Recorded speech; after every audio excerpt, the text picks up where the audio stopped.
فضيلة الشيخ عطية الصقر، وردت إلينا رسالة يسأل فيها صاحبها يقول: كيف يغتسل الرجل من الجنابة؟ وكيف يكون غسل المرأة كما ورد في السنة المطهرة؟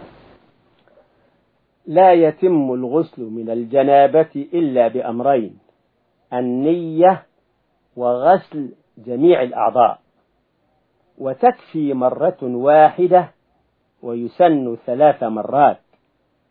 ومن سننه غسل اليدين أولا 3، ثم غسل الفرج، ثم التوضؤ، ثم إفاضة الماء على الرأس 3 مع تخليل الشعر، ثم إفاضة الماء على سائر البدن بدءا بالشق الأيمن ثم الأيسر، مع تعاهد الإبطين وداخل الأذنين والسرة وأصابع الرجلين، ودلك ما يمكن دلكه كما رواه البخاري ومسلم في غسل النبي صلى الله عليه وسلم.